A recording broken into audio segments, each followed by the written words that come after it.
What's up, guys? Alex, Palm Beach Sports Cards here. Thought I would come at you today with a little bit of a different type of video for me. I am going to give you some of my eBay tips and tricks along with a few cards that I've sold over the last week or so, just to give you an idea of what's going on the eBay marketplace in terms of some of the cards I've sold. Started my eBay account little over 20 years ago, actually. January of '99 was when I signed up on eBay, and I've been buying and selling sports cards on there ever since. Back when I first started, eBay was a completely different world than it is now. Back then, those were the pre-PayPal days, and the way things worked on eBay was when you bought something at an eBay auction, and you won, you would then send a check to the seller. The seller would get your check in the mail, they would cash it, and they would wait on that payment to clear. And once that payment cleared their bank, they would then ship you out the card, and then would come to you. And there was no tracking or anything like that. I mean, everything was a PWE basically back then. And the whole process from ending the auction to that card ending in your hands, I mean, you're talking a 2-week process. But that was how eBay worked, and the feedback was so important back then. Those were the good old days when not only the buyer could leave feedback, but the seller could as well. Something that unfortunately they don't do anymore. Now only the buyer gets to leave feedback, which I'm still a little bit bitter about that. But yeah, eBay was a totally different place. But a few of the things that I've learned over the years that have always worked out well for me that I'll share with you in terms of what I do to sell sports cards on there.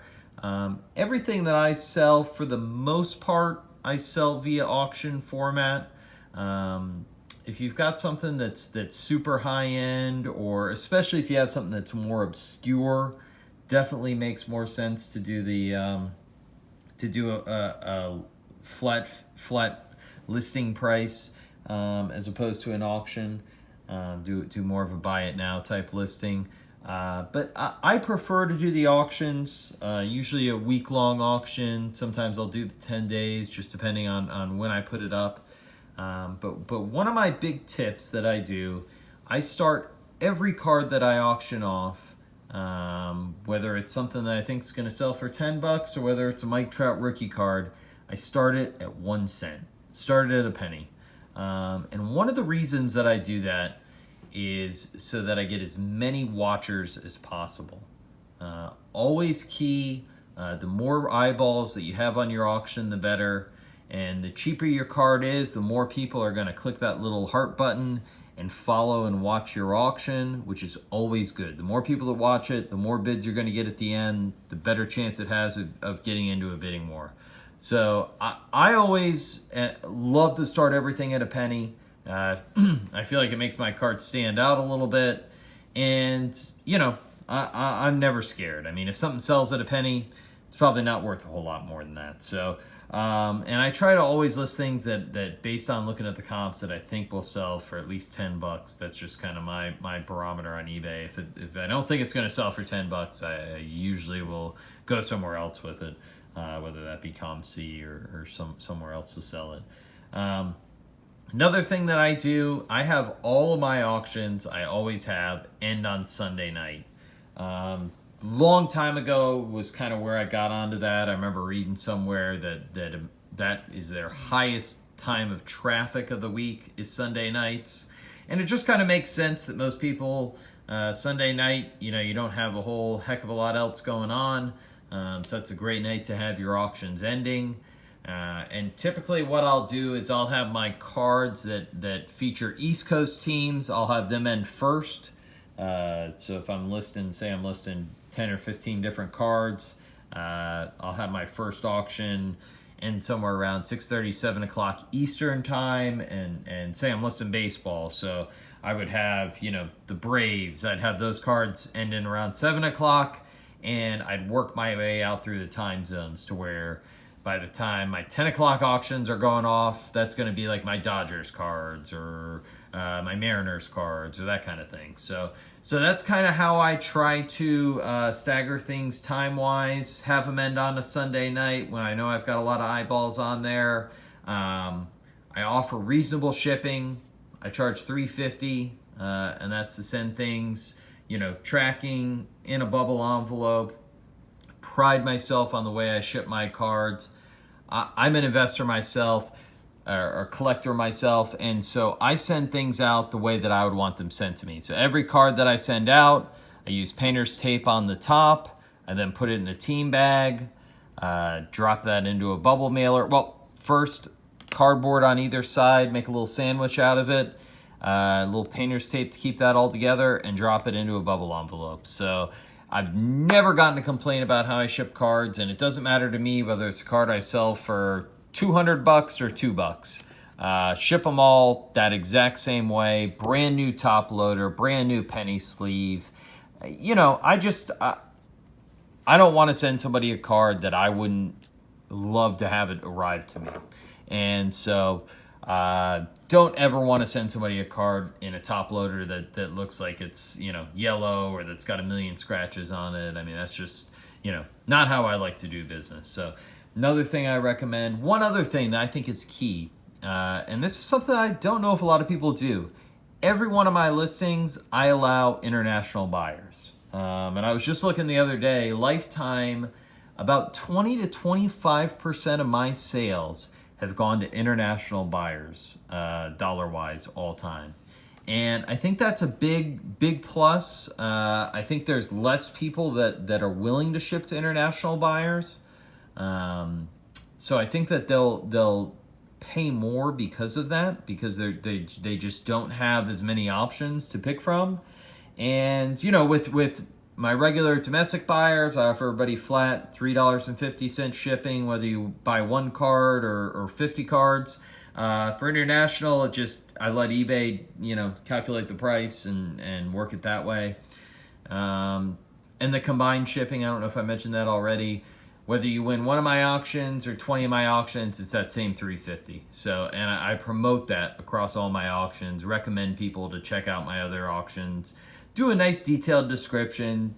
Make sure that I explain everything about the card and whatnot. And so those are some of my basic tips. They've worked well for me, and just wanted to kind of share some of that wisdom. If you've got some other tips or something else that you do on eBay, would love to hear it. I'll drop a link below. I don't have any auctions going right now, but I will drop a link below to my eBay account, so you can check that out. Planning on listing some more things later this week, so you'll be able to check that out shortly. But going through here to show you a few cards that sold this week. My first auction that ended, this was a 2-card lot. These both came out of 2020 Top Series 2. King Felix Hernandez. First one was the camo card, numbered out of 25, as well as this manufactured patch. I'm not a huge fan of these manufactured patch cards. These are kind of wannabe relic cards, and relic cards themselves aren't that great. But these 2 cards, was able to actually get $15 for the 2 of them. Was kind of surprised by that. Didn't think that would do as well as it did, but $15 for these 2. Next card, which also came out of my same jumbo box of Series 2, was this Michael Chavis. This is an autograph patch card. This was the hit out of my jumbo box, numbered to 50 down here at the bottom. Is a sticker auto. And this sold for $20. So actually, between these 2, getting 15 for these, this selling for 20. And I also pulled these cards out of my jumbo box. So I got 3 Luis Robert rookie cards and one of the 2030 insert cards. So I feel like I did pretty well, especially considering, how tough Series 2 really is this year. So all things considered, I think I did pretty well for that. But $20 on the Chavis autograph card. So that was, I thought, a success. Next card up was this Juju Smith-Schuster rookie prism card. This sold for $11.50. I guess you could say it's the silver refractor, although this year Prism, all of the rookies were silvers, so whether you want to call it a silver or not, I'll leave that up to you. Next card up is an RPA, Chris Godwin, Tampa Bay Buccaneers. This is out of Certified, 4-color patch, pretty cool looking patch there. And this card, I was a little surprised, sold for $23.50. A little bit better than I thought it would. So Chris Godwin from the Bucs. Next up, Joey Bosa for the San Diego Chargers. This was out of Optic. This was a retail pull here. This was the bronze auto of Joey, and this sold for $32. So bronze Joey Bosa. This thing's in pretty great shape. I mean, this is definitely a candidate to possibly get slabbed for whoever ends up with it. Centering's darn near perfect. Maybe a little bit off top to bottom, but other than that, I mean, great looking card. Then my next one up, Derrick Henry.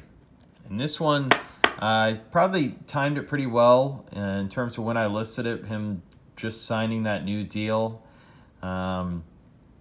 Pretty off-centered, left to right, as well as top to bottom, I feel like. But I was pretty surprised. This card sold for $51. So this is the Flash Prism of his rookie card. And yeah, $51. So that I thought was a great sale for me. Next one up, was also surprised by this. I mean, talk about a guy whose stuff is just going crazy right now. Patty Mahomes. This is his second year card out of Prism. And this actually sold for $68. Recently picked this up, bought this card on YouTube, matter of fact. And had thought about getting it graded and just saw how crazy all this stuff was going. And you know, I bought it originally to hold on to it. And, you know, I said, you know what, I'm going to sell this. I'm going to instead try to pick up one of his rookie cards. But was able to sell this for $68. So the prices on his even his second year cards, I mean, are just going crazy. So I'll probably wait a bit, maybe hope that his stuff cools down here at some point, and then try to pick up one of his rookies. And the last two cards I have for you, I did a lot of 2 Carson Wentz rookie cards, and just like the Juju cards, you know, these are again, I guess you could call them silvers, but all the rookies were that year.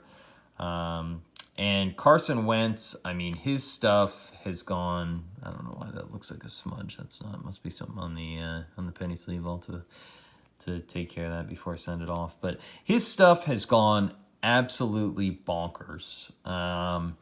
These 2 cards sold for a little between $150, $160, about $76 a piece.